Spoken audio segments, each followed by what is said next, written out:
Welcome to DStv Roundtable with me, Donovan Goliath, and of course, and I'm going to say this with bass in my voice because I feel so inadequate next to this gentleman, Terrence Ngwila. Is that enough bass for you, Terrence? Terrence Ngwila. That's not deep enough. Look at the sound guy going, yeah, you mic down, yeah.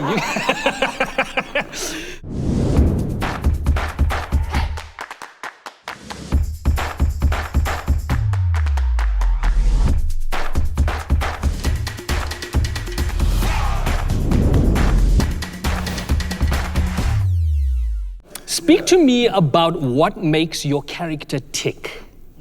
What is it about your character that makes him tick? I think this guy is very multi-layered, right?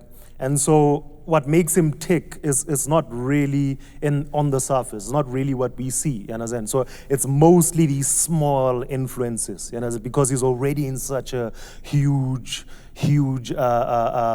problem, you know, and then he has to a predicament, a huge predicament, you know, and at the same time he needs to compose himself.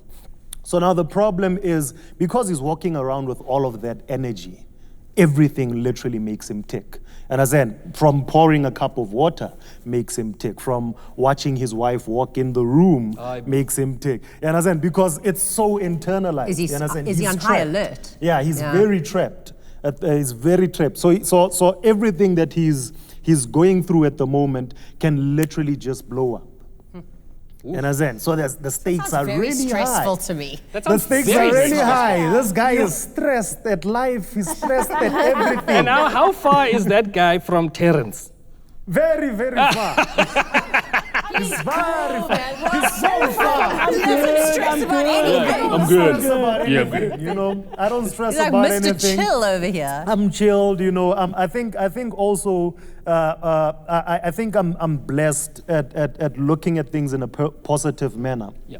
Right, so I've been blessed with that capability to always try and find the beauty in things. And even though there's so much calamity, even though there's so much happening in the world, but always trying to find focus and finding some sort of beauty in it all. So I think, yeah, I've been really blessed with that. Speak to me about the stunt scenes in Lioness and what it's like shooting them. I think the stunt scenes are dope because I got the pleasure of observing them, you know, because I didn't really do a lot of stunt scenes. Yeah. So yeah, but they were really great. You know, my favorite shot, I was telling Shannon now that it's the shot where the curtain burns, the child burns the curtain. Yes. And there's this cool shot where they are chasing, you know, the scene all the way up to the top Our floor. camera operator, The camera operator is amazing. really dope. And so most of the stunts in there are really dope. And looking at everyone doing the work, they're enjoying it. They're so into it. And it doesn't even look like work. That's how brilliant it 22 looks. kilograms. This rig is 22 kilograms. What? Which is And he dope. carried it almost every Running single with that day. thing every day. Yeah. And so not just running and then here operating and like getting just. You know, so you really have to give props to the guys who are operating the cameras. Just incredible. Because Just incredible. we wouldn't have these beautiful Never, stories not in a million if years. they are not on the same page as us. You know, because sometimes you're working with people, camera guys who don't really understand the story, and you can kind of like see the detachment. You know what I'm saying? So, but when both parties are on the same page, it's just beautiful to watch. That's also because Monet and Joshua, our directors, were really committed to telling the story in a very, very different way, and they really wanted to push the envelope. So Brad Devine, our DOP, they're really... Brad Devine. And isn't he not divine? Oh, he's a very he's old, incredible. close friend of mine. He's a master. He is, he really is. So they wanted to do stuff that we just haven't really tried. Well, I mean, not that we haven't tried, but they really push themselves, and you can see it. And it looks so simple, but where somebody said, "All right, Terrence, we're gonna punch you in the face now. Are you ready to take that?" And you were like, money maker yonke. No, not that moment. You know, I've had one moment where Shannon, you know, had to kind of like threaten Sifiso, you know, and she does this cool thing there that happens there with my tie that I can't disclose at the moment. I was like, are you know? okay if I do this? And he You was know? like, And then I think it's really beautiful when artists, actors are talking, you know, throughout these moments, you know, communicating about doing these things. It's really beautiful because then the performance is joined, you understand? So everyone is on party. It's not just one-sided. Yes. So I think that's the one scene that I can say, you know, it was a bit physical. Fantastic. This might be a bit of a deep question, but not actually. But I want to know the relationship dynamics and the expectations that drive Sifiso, your character, down a dark path, and how do you prepare yourself for this journey? Whew. That is a very interesting question. But I think with me, my approach to characterizing, right, and trying to tap into different characters, my method is really different, right? Because I also didn't study drama.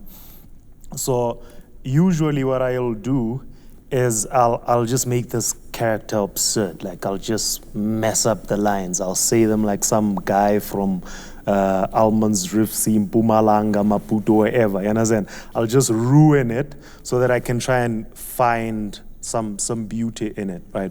And another thing I do is I like playing with the Rubiks Cube. Right, so every time. See Have him with you ever finished one? He finishes it all the time. You'll be like, "Brr," and you're like, ha, get that. I was like, No way. I've never finished it once in my life. it's done. Ever. I've never finished it. Yeah, It's unreal. You've never seen anything like it. So usually that's how I get into the character, right? Yeah. I'll just try and, so every time I complete a side, for me, that's me tapping into a different side of the character. So I'll kind of like understand something new. So every time I complete it, then I get to think about the character in a different way. And with the Rubiks Cube is that the more you get to learn it, you know, the more you find different ways of completing it. You understand? Yeah. And you kind of like understand it even better. So then I kind of like embody that into the character. So that's how I usually characterize. And he really does carry it with him every day. Is that your thing? Is it like a lucky charm? Yeah, it's Do you my have thing. a It Rubiks helps me Cube meditate. here? It helps me calm And it's down. neon. It's neon calms colour. He me does down. have That's like a the good question, primary. Nolwazi. Yeah, do you have one here today? No, I didn't bring it. I'm sorry. So I left it's it. amazing. It would be so Yeah, cool to that's just why try I'm it. all over the place. No. Yeah, well, there you have it, ladies and gentlemen. Things that you did not know about Terrence. I'm going to do this outro now with as much bass as possible. You're welcome to... You know I'm Welcome all to help about me. that bass. Right? Now everybody's looking. Look at Nolwazi here, about to judge me. All right, cool. Thank you very much for tuning in, ladies and gentlemen. This is DStv Roundtable. That's the one. My name is Donovan Goliath. Yes. I'm convinced. Done? Yes, yes. I'm convinced. Done. I'm convinced. Hire me in place of Terrence, please. Thank you very much.